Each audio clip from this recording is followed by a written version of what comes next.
My people, we're ready to mount up like an eagle. Stand and fight against evil. A system rigged and deceitful. Hello everyone, and welcome to this special series of King Talks podcast. And the name of this podcast series is I Am King, Our Men and Our History. And because it is the month of February, Black History Month, this is our Black History Month campaign. And I am your guest host, True Pettigrew. I am the chapter president of the King Raleigh chapter, and I am also the founder and president and chief community bridge builder of True Access, which is an inspiration and empowerment organization that helps people to build bridges. We help people build bridges of connection across racial divides, generational divides, cultural divides, and relational divides of all kind. And it is truly my honor to serve as guest host on this podcast series. And I mean this, and Brother Stack, you know how much love I have for you, love and admiration I have for you. It is an honor, ladies and gentlemen, to be interviewing one of my heroes. Is our first guest, is the guest, the man of the hour. Ladies and gentlemen, let me introduce you to Mr. Stephen Stack. I wish I had an applause button. What up, Stack? What's up, True? What's going on, man?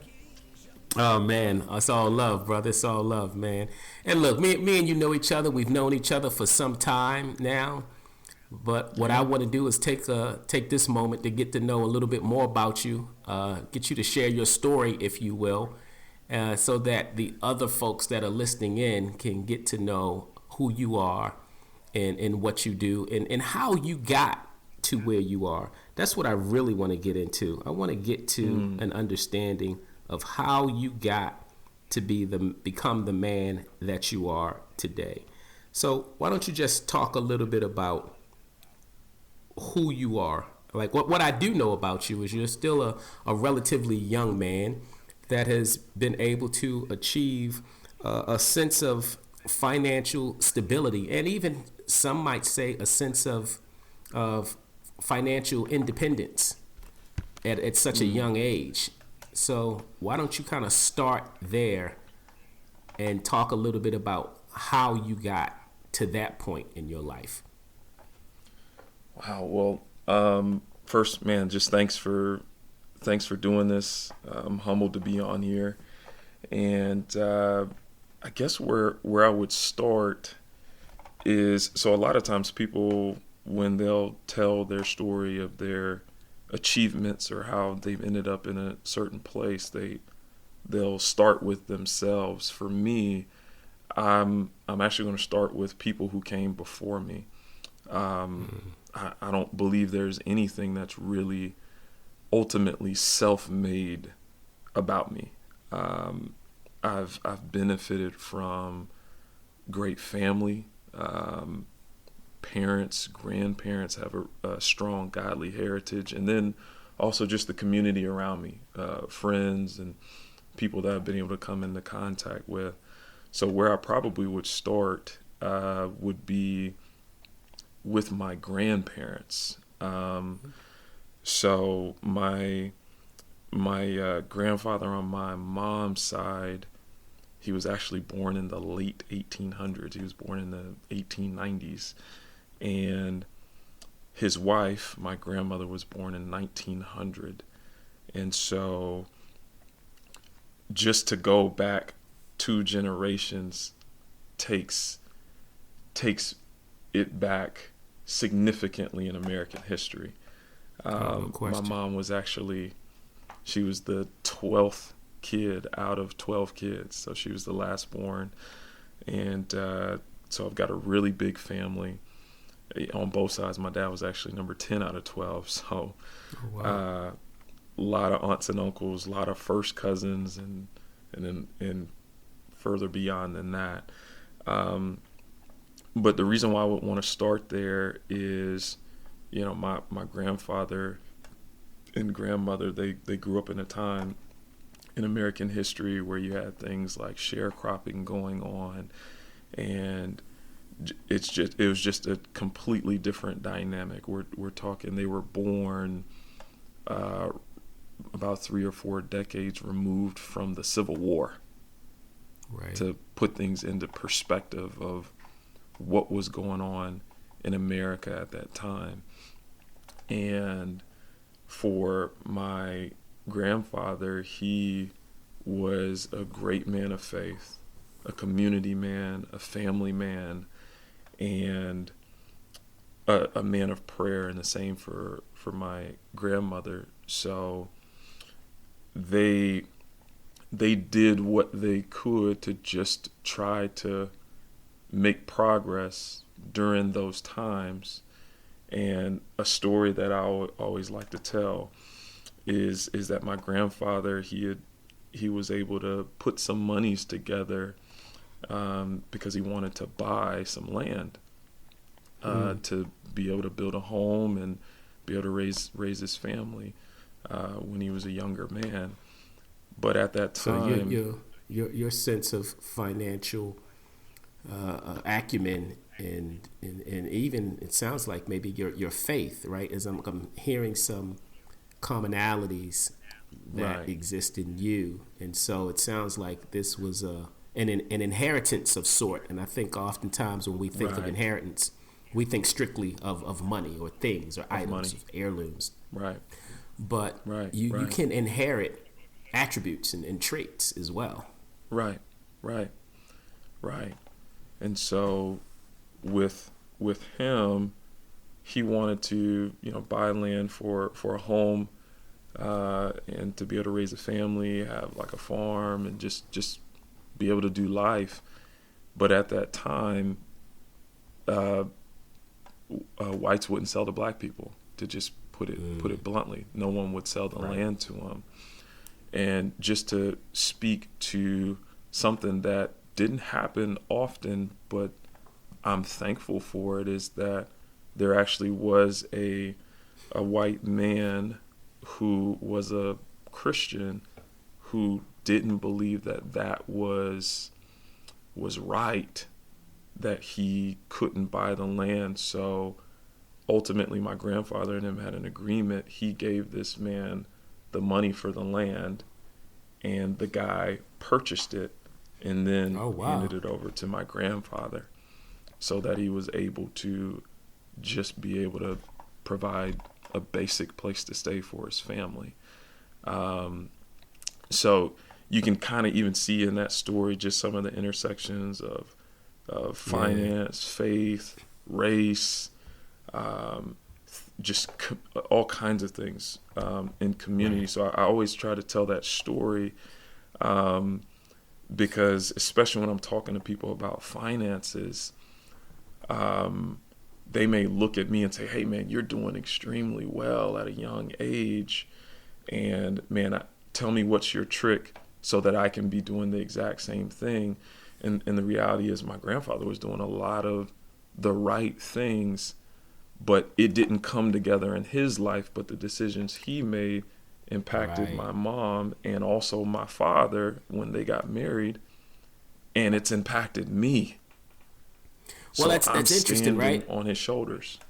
As we talk about Black History Month, that was Black history that has paid off in the future. And I don't think we often think of it that way. During Black History Month, we celebrate the notables in their achievements that they've, and how they have contributed to society and created opportunity for other blacks. Oftentimes is the lens through which we view these things. But your grandfather's actions, choices, decisions, and behavior, that was Black history in the making that has created a bright future for you and then even your kids. And so the things that you do today, and I'll ask you this, do you view the choices and decisions that you're making today with having such strong financial literacy and acumen? And even I happen to know that you find it important to share and teach and empower others to be financially literate and well established Do you view what Yeah, you're doing as something that is Black history? Although you're doing it today, right? Do you view yourself absolutely. as the same type of impact for future generations that your great grandfather and grandfather had for you? Absolutely. Absolutely. I So, mean, when I look at history, all it was the present then, and now it's just right. history. So the things I'm doing now in the present will be history as we move forward. So I absolutely look at it that way, and my gratitude for what those before me did, it it helps to fuel me, motivate me, inspire me to want to pay it forward and do the same things for not only my own children, my own family, but also for other families beyond, because I got to see that example, at least through story, of hearing about a lot of the things from my grandparents, and obviously my parents doing things in the community, doing things in their local church, to ultimately try to uplift all those that were around them. So yeah. So your grandfather, your great grandfather, your father, your parents, they planted some seeds in you that you were willing to nurture yourself, right? Because you had to play a part in that. Yes, But they did at least absolutely. plant those seeds and give you some guidance and give you a blueprint. You had a blueprint, right? Correct. But Correct.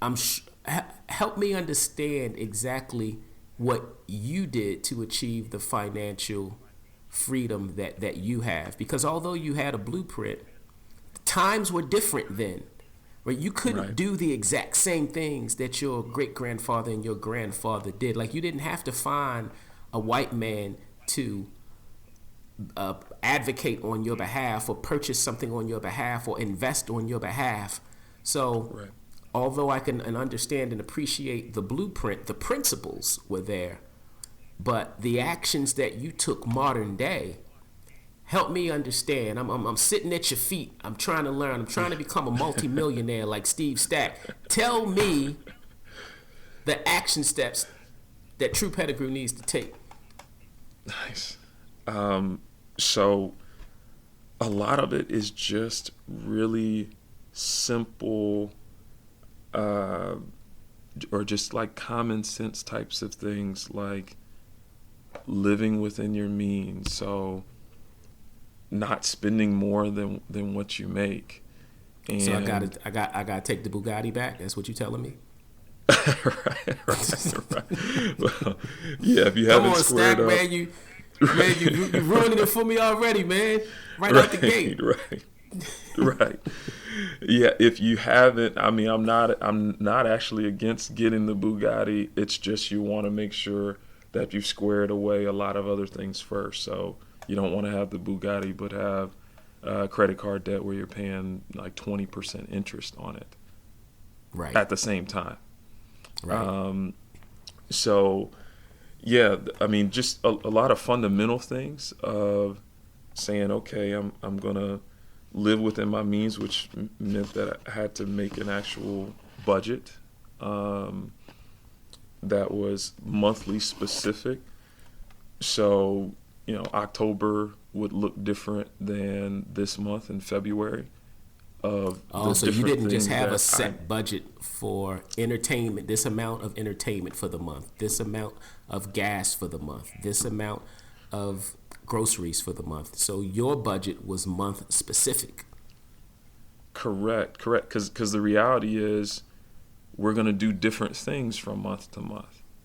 If you think about it, you don't always drive the exact same amount of time from one month to the next. Maybe you're gonna go visit a friend or a family member. You're riding out of town somewhere, or say if there's a show, a comedy show that you want to attend, or there's a bunch of movies, blockbuster movies during during the summertime that you want to go see, or a state fair that you're going to go to. So entertainment's going to vary with the things that That's you may interesting. That's want to interesting do. to hear, and thanks for saying that, because I think a lot of people think that when you have to establish a budget to discipline yourself, I think they believe that means you have to deprive yourself. And as you are sharing this, it's not about deprivation at all. It's more about discipline than deprivation. Is that accurate? Absolutely, absolutely. Because when I'm looking at managing money with my wife, we're looking at, and I'll just stick to the entertainment side of things.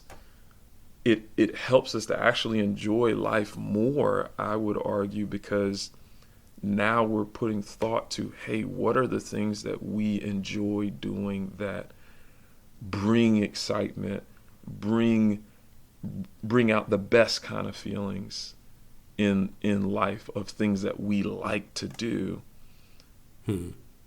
And say yes to those things, and things that, okay, yeah, these may be nice, but they're not necessarily the things that really bring a lot of joy. Say, oh man, I can say no to those things because I've already said yes to these things over here that I really would like to do,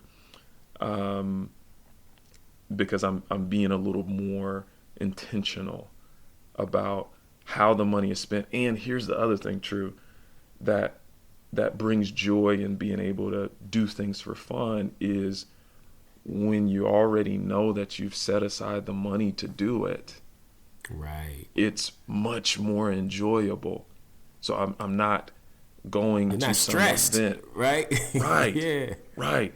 I'm not attending an event saying, oh man, like I know I've overspent. Man, I don't even want to look at my bank account when this thing is all said and done. Let me just try to push that aside, versus saying, no, I can fully embrace everything that I'm doing right here, right now, because it's already been well thought out. It's already been taken care of. I've already allocated for it. I love it, man. Right. I love it. Right. So yes. Stack. Yeah. I'm sorry. Go ahead, man. Yeah. So I was just going to say that was one portion of it, was just managing the money that does come in. And it doesn't matter how much money you make, you do have to take inventory of how much money comes in.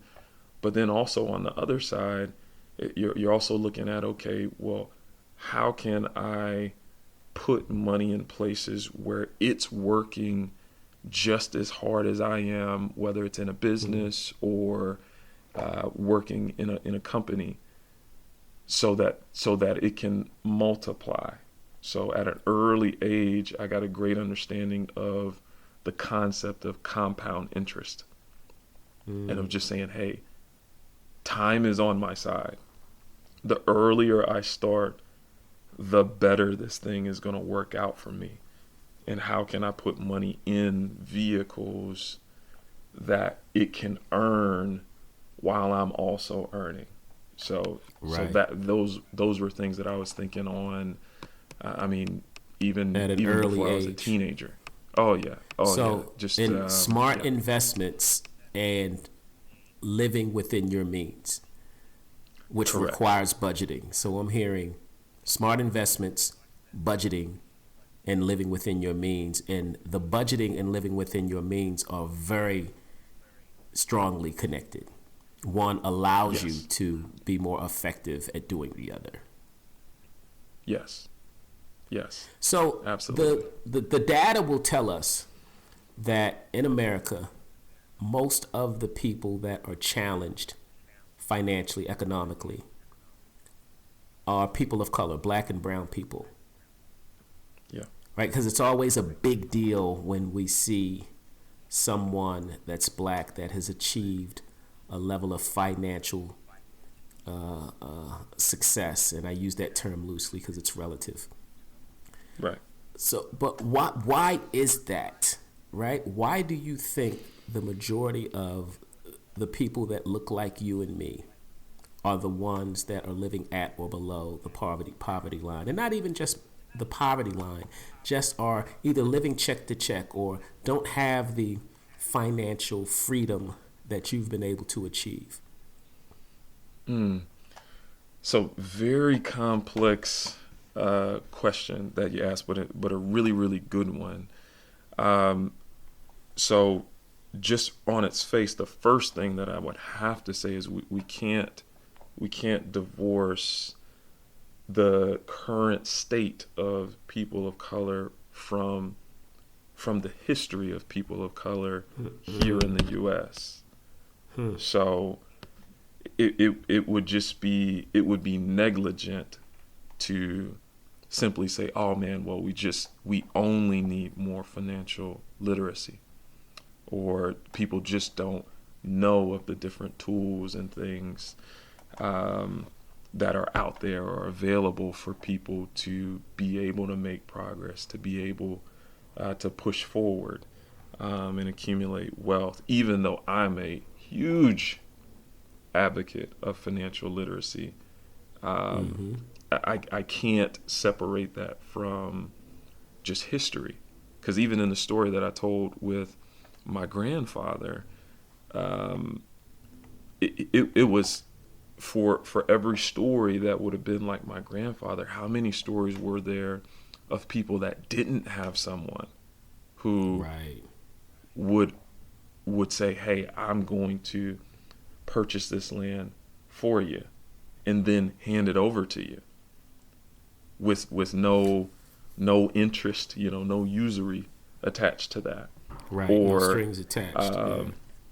You know what I mean? Like if they actually did it, hey, well, because I'm sticking my neck out here, I want you to pay me a little extra for doing this, or just flat out saying, no, I'm not going to do it. So I do believe that we have to look at that, to say that that's a big reason, because looking into the data, you can see where you'll have people of color with the same types of qualifications, whether it's educationally, etc., as people from other ethnic groups, and yet the numbers aren't bearing out the same as far as how they're doing economically. So I think that's really important. And then secondly, the piece that I was saying I'm a big advocate of is having the financial literacy, having the tools, being equipped to understand just some of the basic vehicles to being able to accumulate wealth, of being able to talk to young people, like get to them early. Hey, if you do have a corporate job, that they have a 401k plan, that you understand being able to take advantage of the company match, of it, at least trying to maximize that, or having an understanding of even just something as simple as, hey, how do credit cards work? What's the implications of my student loan? Talking to a college student to say, okay, you could get a loan that not only covers your tuition and school related items, and you could have it to where you have extra spending money, but hey, you're going to have to pay this money back plus interest. Maybe you get a smaller loan to cover the essentials and look to get a work study on campus, or get a job. For our young people, so really emphasizing financial literacy. And if you're a young person, you would strongly encourage them to take some sort of financial literacy courses or training. If their parents aren't equipped to provide them with that, it's important to seek that out. And it's even important for the parents to seek that out so that they can be a better resource for their children. And it's not too late for them either. No. But just as, or maybe more importantly, so that you can be a more valuable resource for your children and helping them understand it. Yeah. Absolutely. Man, and I appreciate the work that you're doing, bro. We've talked a couple of times, and I mean it, and I know you know this, man. I really do appreciate what you represent, and I'm curious to get your understanding about what you represent, even as I say that statement. A woman, African American woman, said to me just recently, and I was talking to Cliff about this. She told me that I was exceptional. And I appreciate the sentiment, but it was as it relates to the achievements and accomplishments that I have been able to make in my life against the odds, and as you referred to earlier, the systemic obstacles that needed to be overcome. And as much as I appreciate that, I have to be honest, I feel a way about it at the same time, because I don't think people like you or me should be the exception to the rule. And I don't, and as much as I appreciate that, I'm still struggling with accepting that the life that I have is the exception versus the rule. I struggle with that. How do you feel about that once, because you are viewed as exceptional for someone at your life stage, your race, your gender, a young black male who has achieved what you've achieved. Do you consider yourself, and I'm not saying this for you to speak from a place of arrogance, because I know you're way too humble to do that, but in the by definition of the word, do you consider yourself exceptional? So, yeah, I would say I've had similar experiences to you. I have had a lot of different thoughts and feelings about that. At its core, I understand what people are saying, and just if you look at the statistics, as much as I would want to shy away from that categorization, it would be true that what my life experiences have been, same for you, it would have to be considered exceptional. Especially when you start layering on some of the different challenges that can come up. But I think what's always kept me humble and focused and more so on the right track has been my faith in God, of just understanding how to love and view myself appropriately or correctly, of saying, okay, regardless of what I may have achieved or accomplished, that's not my identity. That's not who I am. And Right. So if I've done a whole lot, it does not make me more valuable or more worthy than someone else, just from a worth standpoint. And on the other side of the coin, if I've been in spaces where I didn't feel so hot about myself, being reminded that on the other end, if things aren't working out the way I would like them to, or not coming together the way that I would hope, that also doesn't define me. My Right. failures, Right. my missteps, they don't say that I'm less than, or that I'm a worm, or just not worthy of anything. So Right. it is a balance of what I like to call confident humility. I like that. I like that. Well, let me ask you this then. They say money is the great equalizer. And there are those from our own community, right? People that look like us, who may say to you, yeah, well, you're good. You don't have the same challenges and struggles that we have. That's easy for you to say. And I'm sure you've heard all of those types of comments before. So when people say that money's the great equalizer, and so, or you've heard it, oh, you living like white folk now, and all that other stuff that I know you've heard, right? Because I've heard it, so I know you've heard it.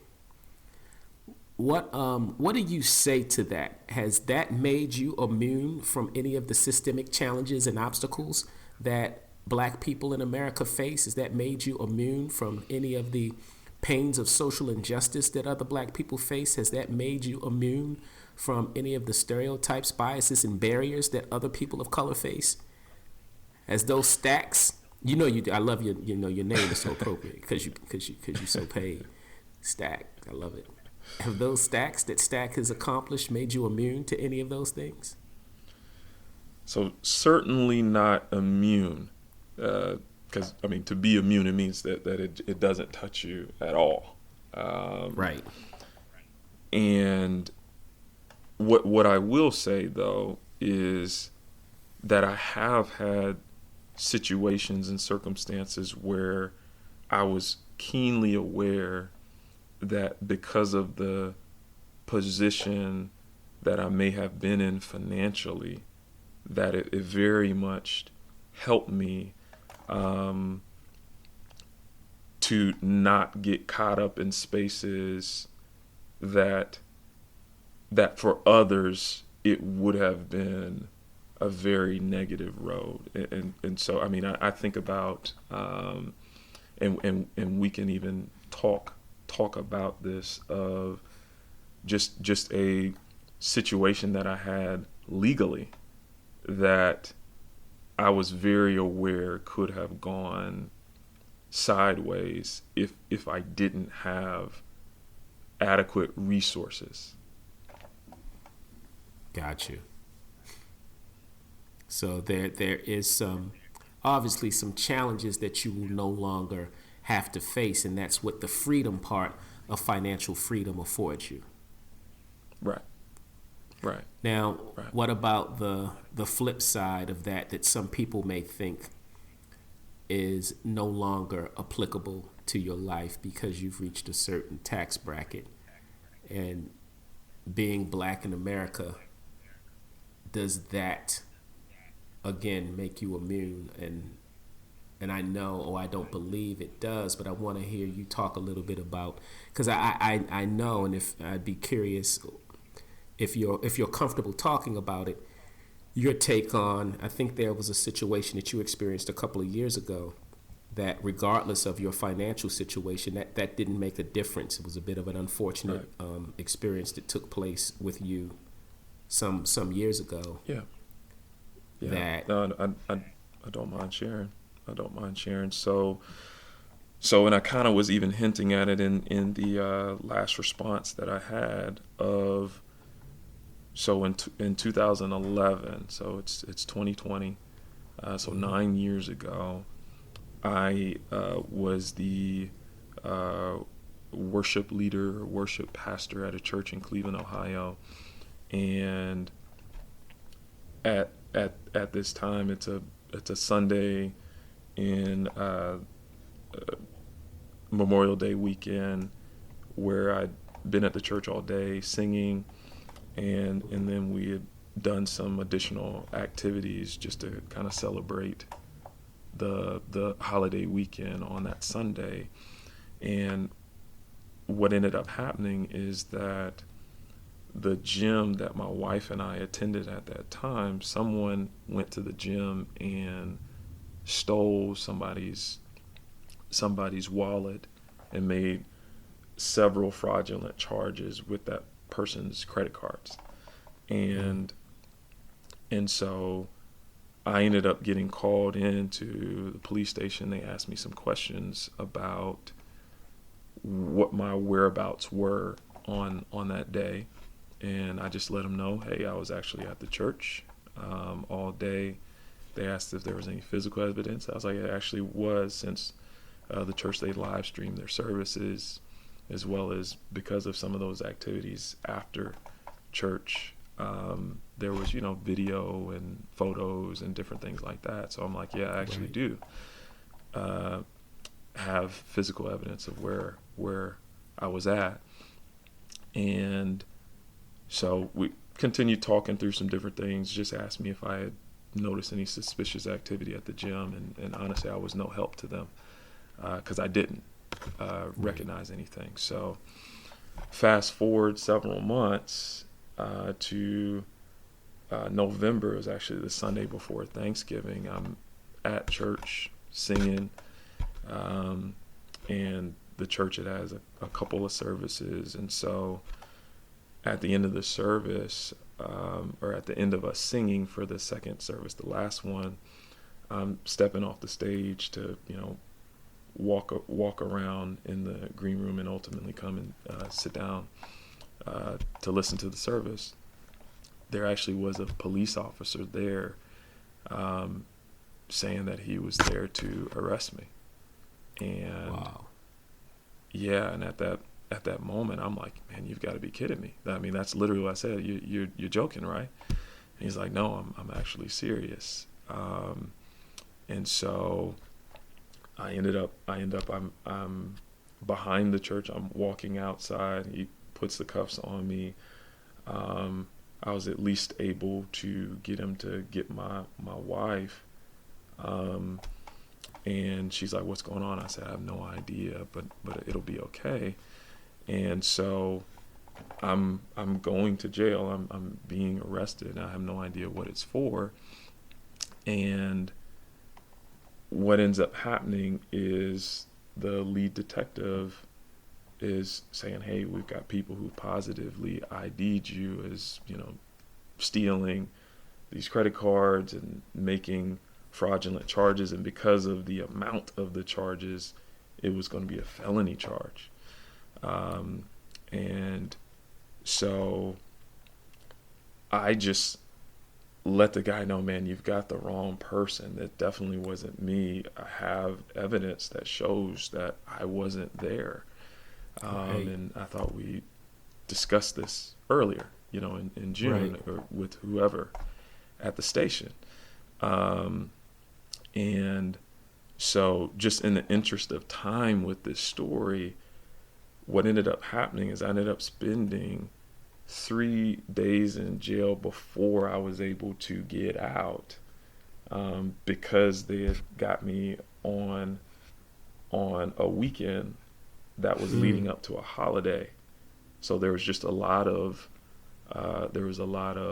just, I guess, kind of red tape things that slowed down the process versus me just getting out the same day or even just the next day. But I was very keenly aware that there are many people who may be in that spot if they had less means. Maybe they would have admitted to a lesser charge just to get out sooner. Just to get out. And who with people without less means may still be there today. Right, exactly. Yeah, or they just, because I was able to afford just legal counsel that would be beyond just a public defender, to make sure that things went smoothly with my case, which obviously everything was dismissed and dropped, because once I was able to get out, I was able to just pull up the video that showed that I was somewhere else, as well as because I was singing in front of a church of several hundred people.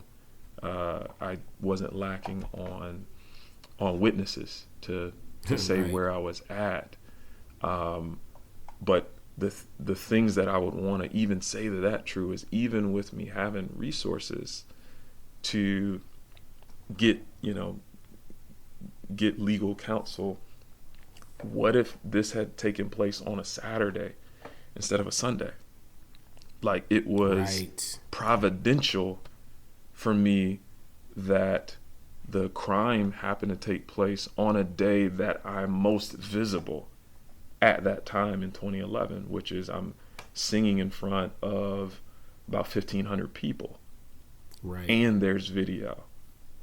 You know what I mean? So if had it been on a Saturday, what if on a Saturday I had just been hanging out at home and that was my alibi? Be a lot more difficult by yourself, not maybe your wife's out running errands. By myself. By yourself, right.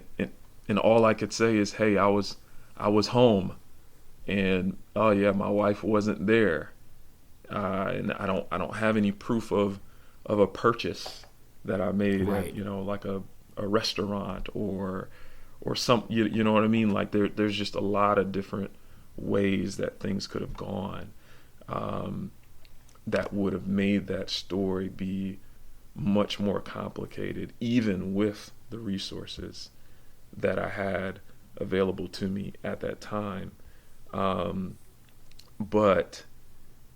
I'm thankful for my faith in God, because even in the midst of it, even when I didn't know what was going on, or why is this happening? Why am I being arrested for something that I know I didn't do?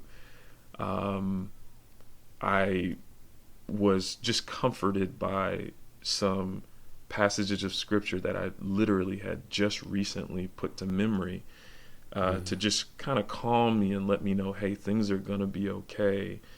And I was actually able to, after just kind of coming to grips with that in those first moments of being in a holding cell before getting booked in, and all the different things that had to go in with that process. But eventually I was in a space where I got to share the gospel with several men that were there. So I was actually in a general population room, and just being able to encourage men that were there with me. Wow. And that's just seeing, that's powerful, Stack. That's so powerful, man.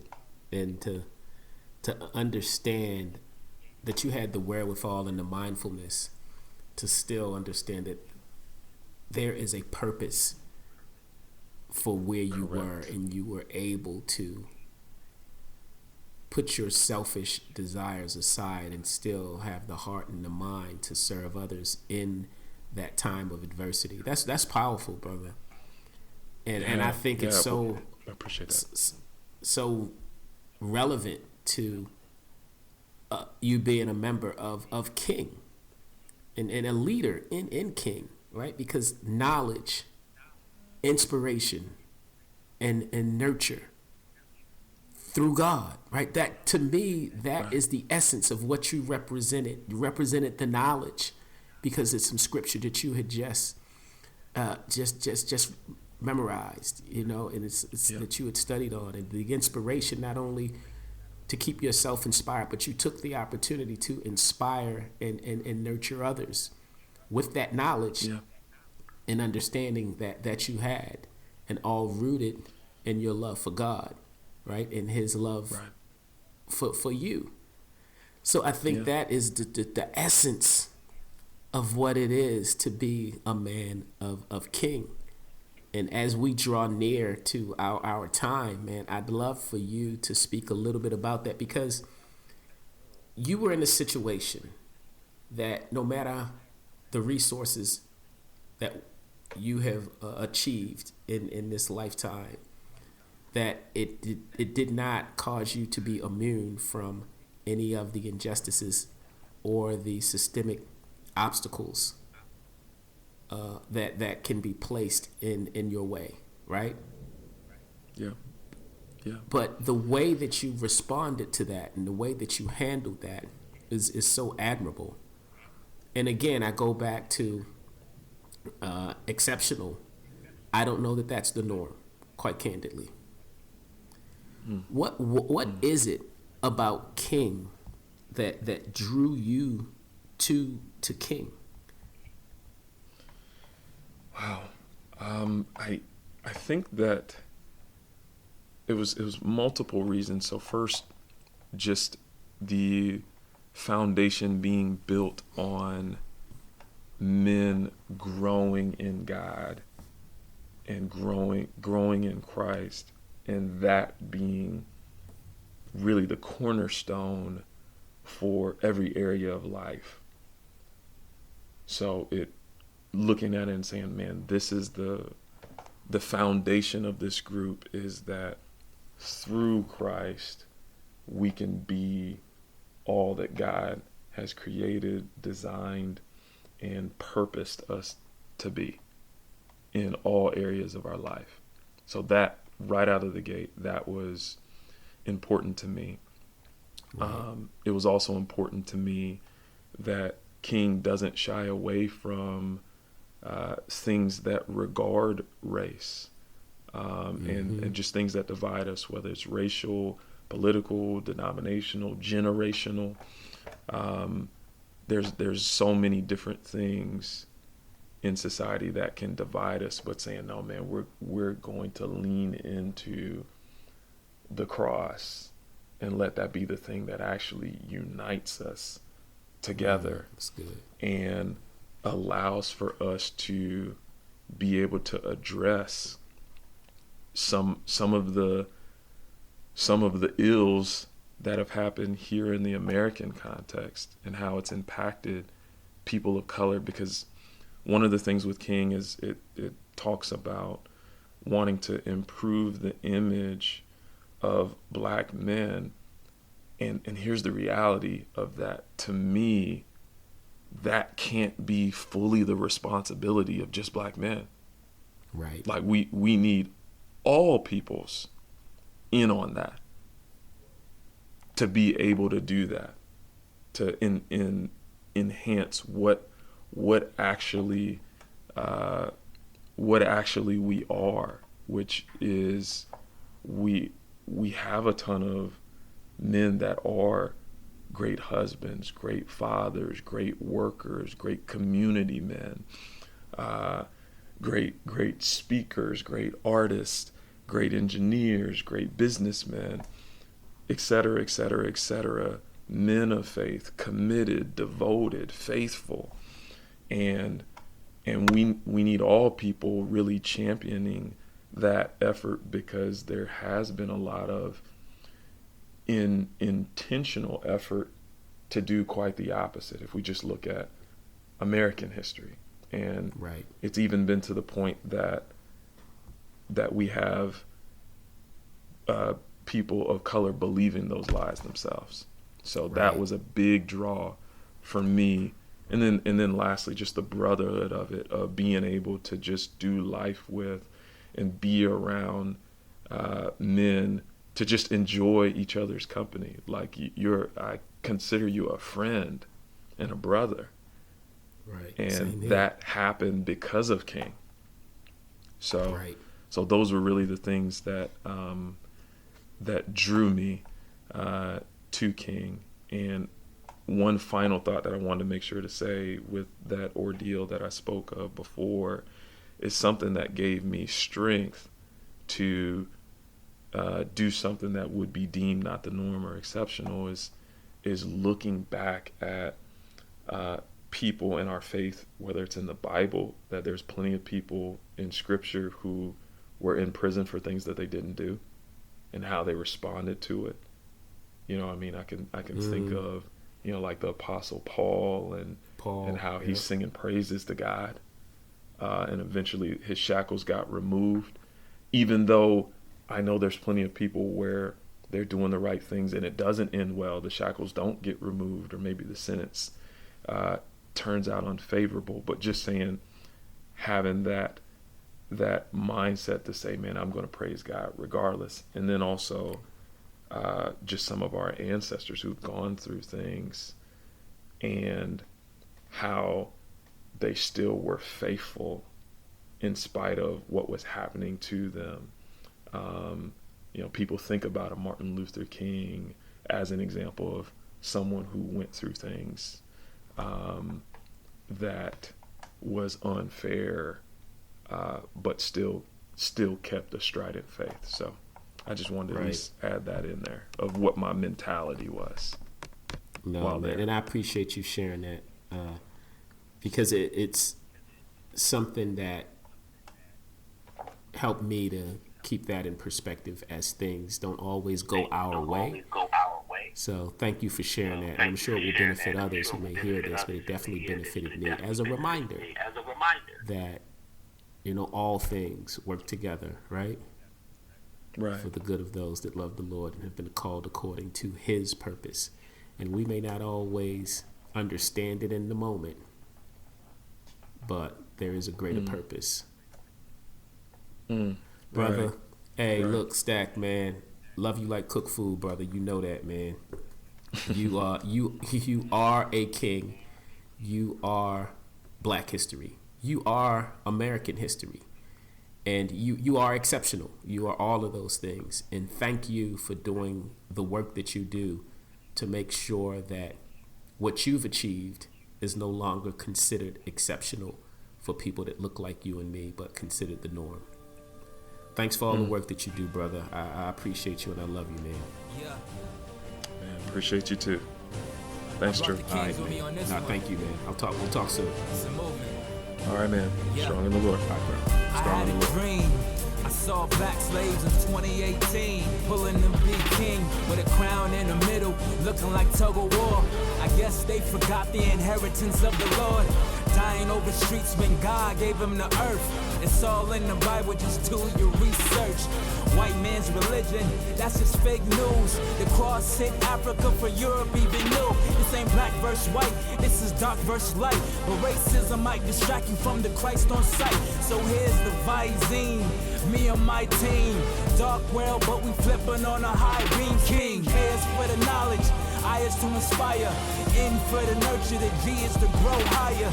Jesus lit the match, so we all on fire. You see a crown on the attire, know you looking at a fighter. My people, we're ready for Mount